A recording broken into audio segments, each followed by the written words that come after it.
Shalom semuanya. Tahun 2024 adalah tahun untuk bangkit. Jadi teranglah. Yesaya 60 ayat 2 dan 3 berkata, sebab sesungguhnya kegelapan menutupi bumi dan kekelaman menutupi bangsa-bangsa. Tetapi terang Tuhan terbit atasmu dan kemuliaannya menjadi nyata atasmu.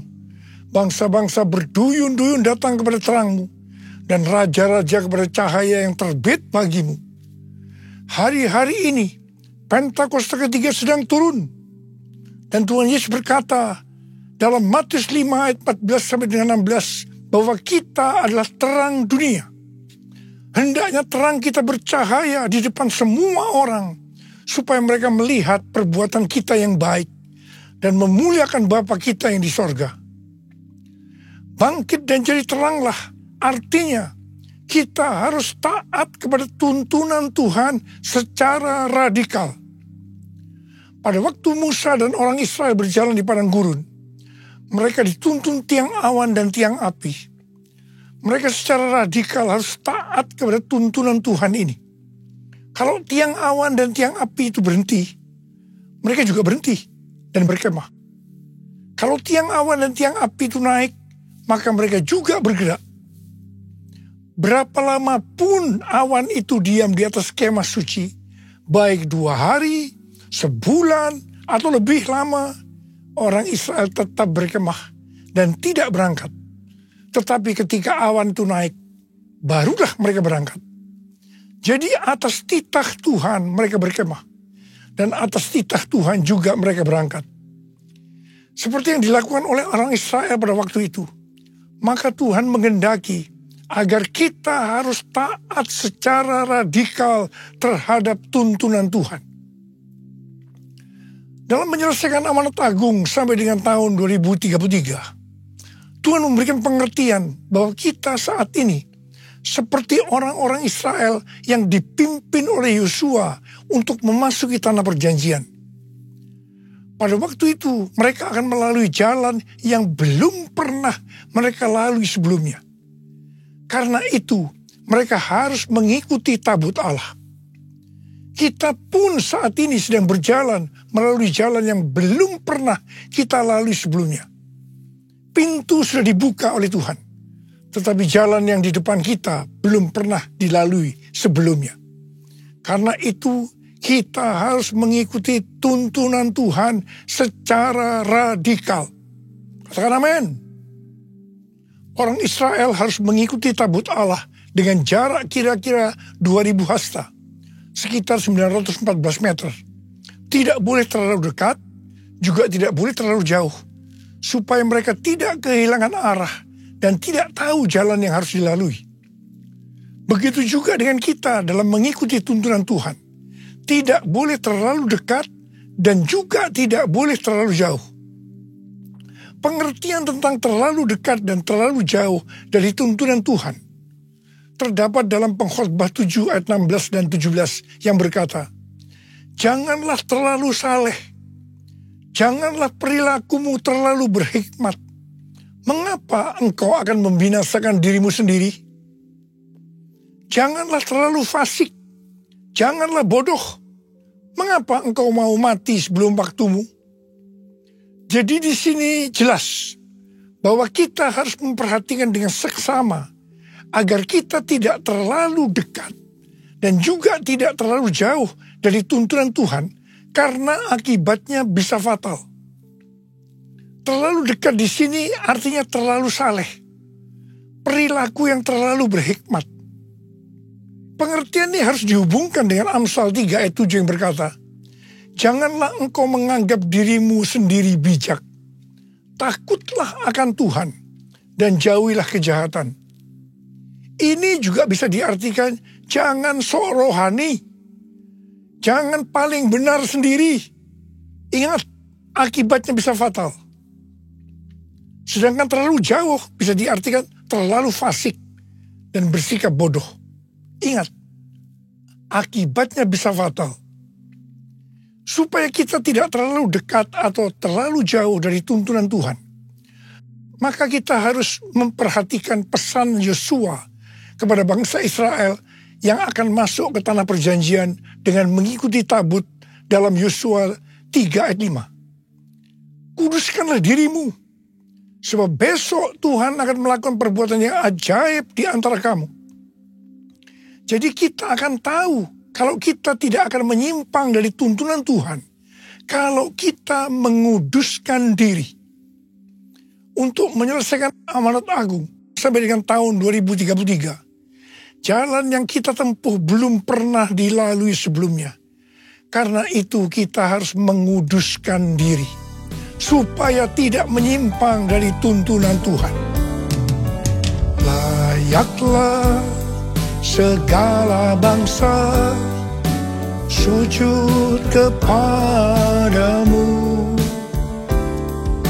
sebab Kau Allah yang kudus, layak disembah. Layaklah segala bangsa sujud kepadamu, sebab Kau Allah yang kudus, layak disembah, layak disembah,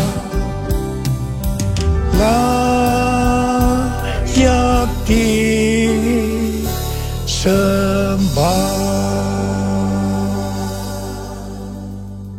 Sekarang mari kita akan melihat tuntunan dari Tuhan. Bangkit dan jadi teranglah, itu artinya kita harus menyelesaikan amanat agung. Kita harus memuridkan, dan hanya murid yang bisa memuridkan. Karena itu kita harus menjadi murid Tuhan Yesus. Untuk bisa bangkit dan jadi teranglah, yang artinya menjadi murid, maka kita harus mengalami proses pemurnian dan pembentukan yang dilakukan oleh Tuhan sendiri. Pada akhir tahun 2023, Tuhan berbicara kepada saya melalui Maliaki 3 ayat 1 sampai dengan 4. Yang berkata demikian, lihat, aku menyuruh utusanku agar ia mempersiapkan jalan di hadapanku.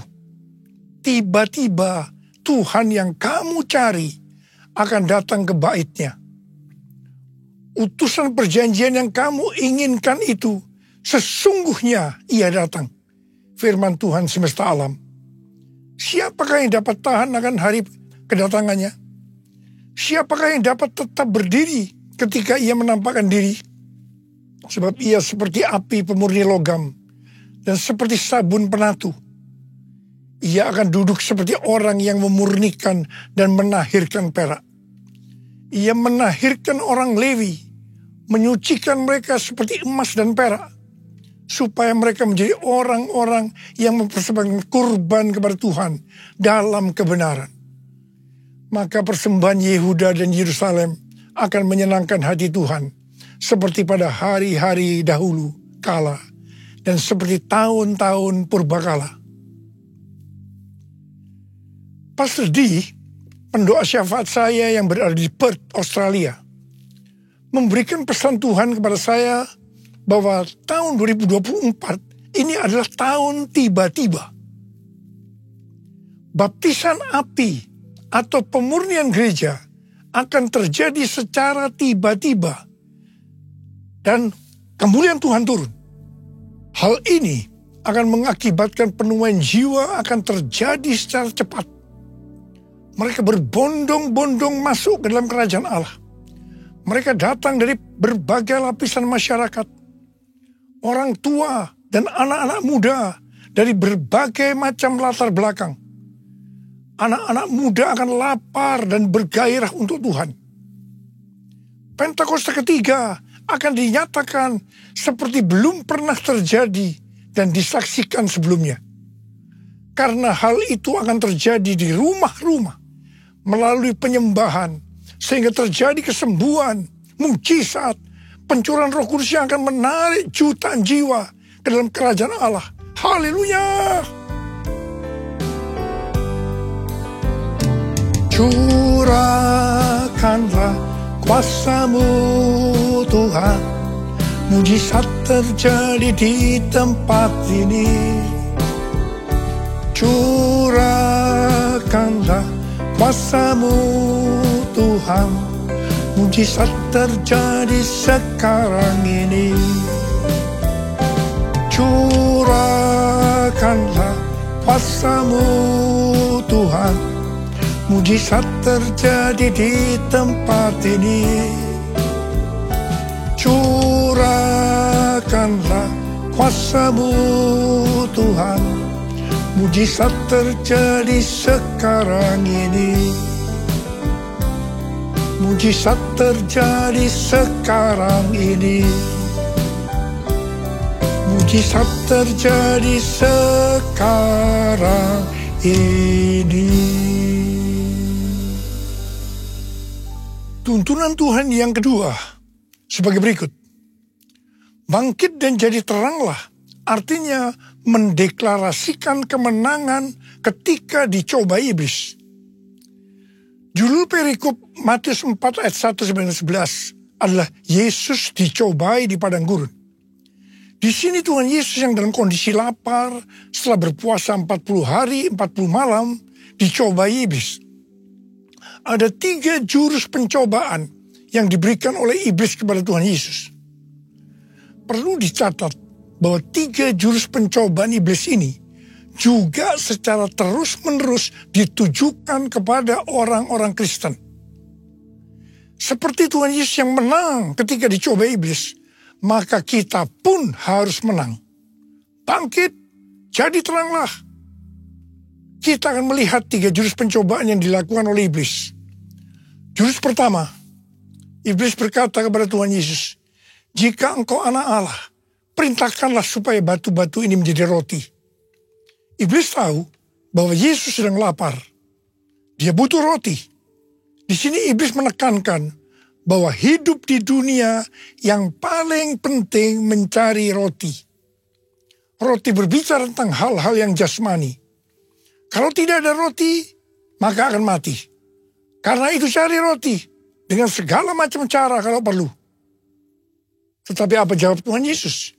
Ada tertulis, manusia hidup bukan dari roti saja, tetapi dari setiap firman yang keluar dari mulut Allah. Haleluya! Tuhan juga berpesan kepada kita bahwa kamu jangan khawatir apa yang akan kamu makan, apa yang akan kamu minum, apa yang akan kamu pakai. Semua itu dicari oleh bangsa-bangsa yang tidak mengenal Allah. Tetapi Bapamu yang di sorga tahu bahwa kamu memerlukan semuanya itu. Karena itu, cari dahulu kerajaan Allah dan kebenarannya. Maka semuanya, apa yang sudah butuhkan akan ditambahkan kepadamu.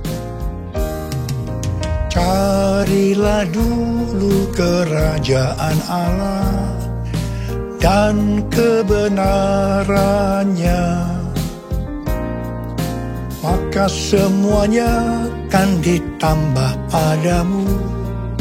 Haleluya, haleluya, haleluya,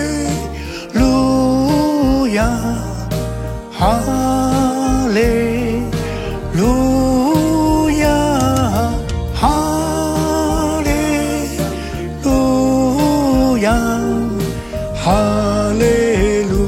haleluya, haleluya, haleluya,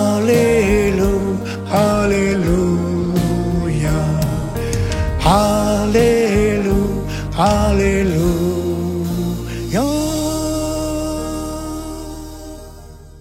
Jurus yang kedua, iblis membawa Tuhan Yesus ke kota suci dan menempatkan dia di pinggir atap bait Allah. Lalu iblis berkata kepada Tuhan Yesus, "Jika Engkau anak Allah, jatuhkan dirimu ke bawah. Sebab ada tertulis mengenai Engkau, Ia akan memerintahkan malaikat-malaikatnya, dan mereka akan menatang Engkau di atas tangannya, supaya kakimu jangan terentuk kepada batu." Tuhan Yesus langsung menjawab, janganlah engkau mencobai Tuhan Allahmu. Tuhan Yesus tahu tentang hukum gravitasi, bahwa kalau dia menjatuhkan diri ke bawah, akan mati. Memang firman yang dikutip oleh iblis itu, bahwa dia akan menyuruh malaikat untuk menyelamatkan. Tetapi ini adalah logos, bukan rema. Artinya firman yang dikutip iblis ini, bukan berbicara kepada Tuhan Yesus. Pendeta Yonggi Cho pernah bersaksi tentang 4 gadis yang baru pulang dari KKR, dan mereka sedang on fire. Mereka harus menyeberangi sungai yang pada saat itu sedang banjir. Mereka berkata satu dengan yang lainnya tentang firman mengenai Petrus yang berjalan di atas air. Kalau Petrus bisa berjalan di atas air, kita juga pasti bisa.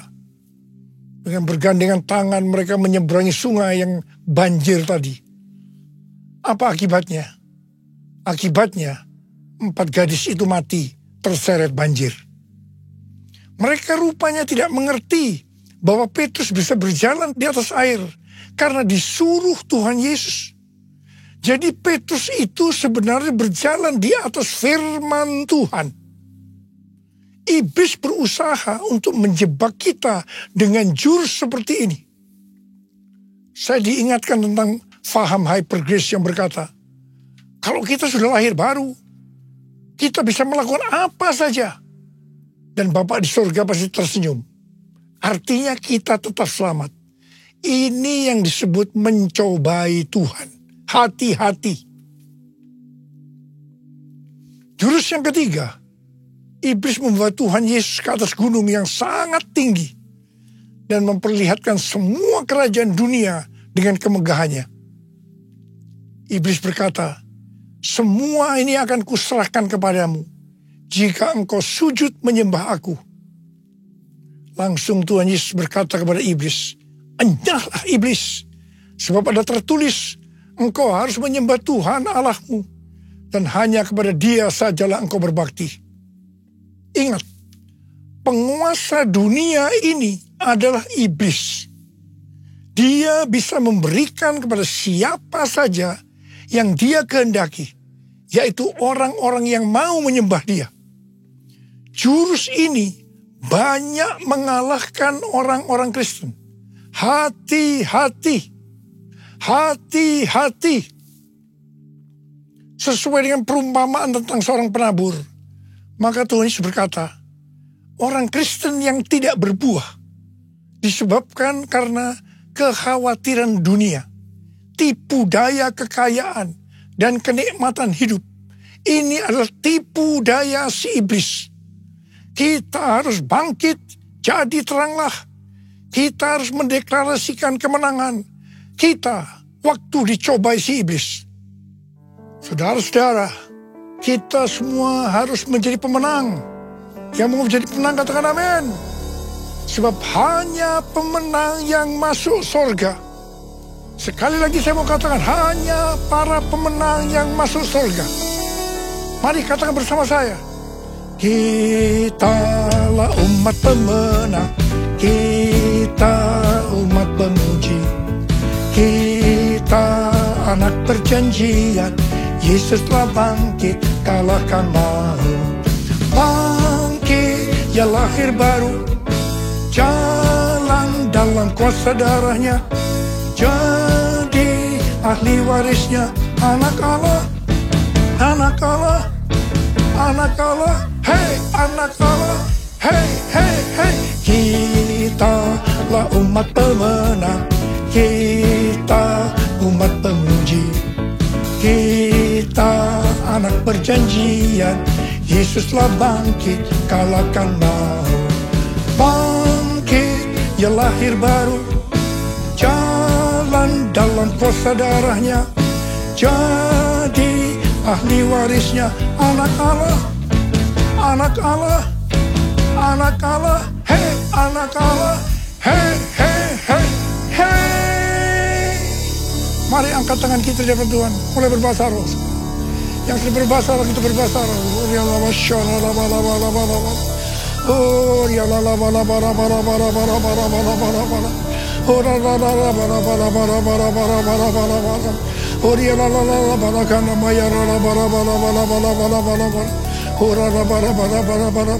Hamba berdoa buat anak-anak-Mu saat ini ya Tuhan. Jadikan kami sebagai umat pemenang. Jadikan kami sebagai umat pemenang. Urapi kami ya Tuhan. Urapi kami. Urapan Tuhan turun atas-Mu. Terima.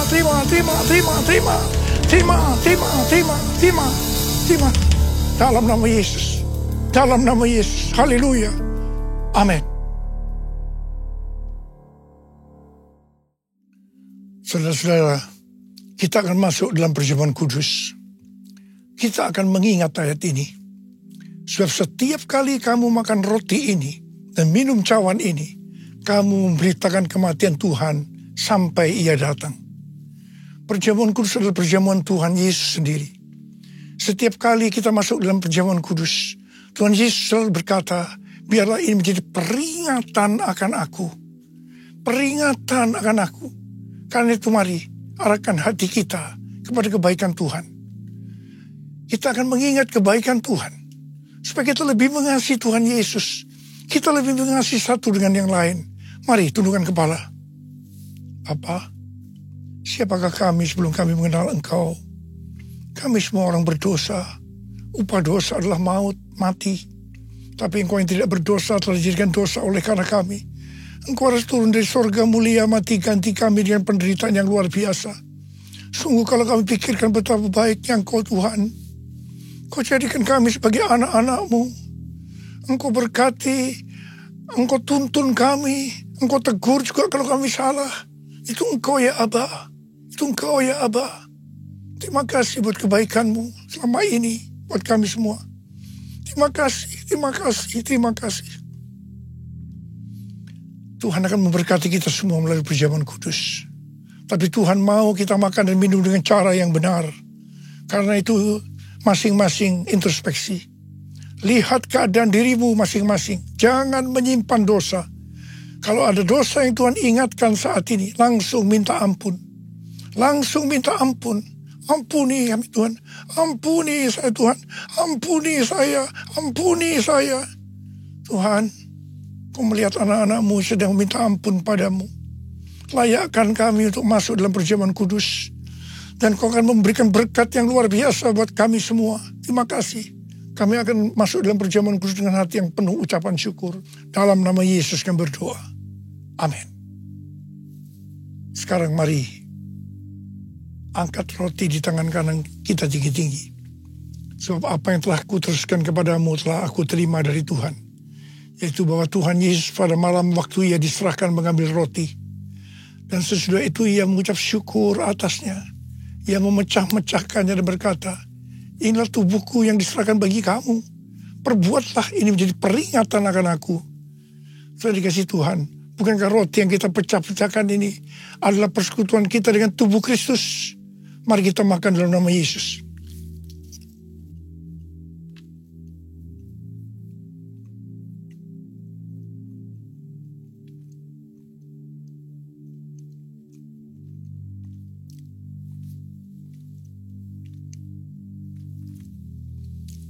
Mari, angkat cawan di tangan kanan kita tinggi-tinggi. Demikian juga Ia mengambil cawan sesudah makan lalu berkata, cawan ini adalah perjanjian baru yang dimeteraikan oleh darahku. Perbuatlah ini. Setiap kali kamu meminumnya menjadi peringatan akan aku. Saudara dikasih Tuhan, bukankah cawan pengucapan syukur? Yang atasnya kita ucapkan syukur adalah persekutuan kita dengan darah Yesus. Mari kita minum dalam nama Yesus.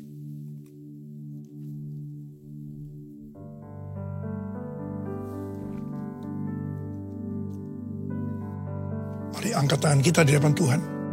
Ucapkan syukur dan terima kasih dengan suara jangan diam. Tuhan, terima kasih ya Tuhan. Terima kasih ya Tuhan. Terima kasih ya Tuhan. Terima kasih ya Tuhan. Terima kasih, terima kasih. Angkat tangan saudara di hadapan Tuhan. Tuhan, Kau melihat anak-anak sedang angkat tangan di hadapan-Mu. Saat ini Kau sedang menyembuhkan yang sakit. Kau sedang membebaskan yang terikat. Kau menghibur yang susah. Engkau menguatkan yang lemah. Terima kasih, terima kasih. Terima kesembuhan, terima kesembuhan. Terima kelepasan, terima. Tuhan terima kasih. Tuhan terima kasih. Terima kasih ya Tuhan. Terima kasih Yesusku. Terima kasih Yesusku. Puji syukur hanya bagi Tuhanku. Terima kasih Yesusku. Terima kasih Yesusku. Puji syukur hanya bagi Tuhanku. Terima kasih Yesusku. Terima kasih Yesusku. Puji syukur hanya bagi Tuhanku. Terima kasih Yesusku. Terima kasih Yesusku. Puji syukur hanya bagi Tuhanku. Puji syukur hanya bagi Tuhanku. Puji syukur hanya bagi Tuhanku.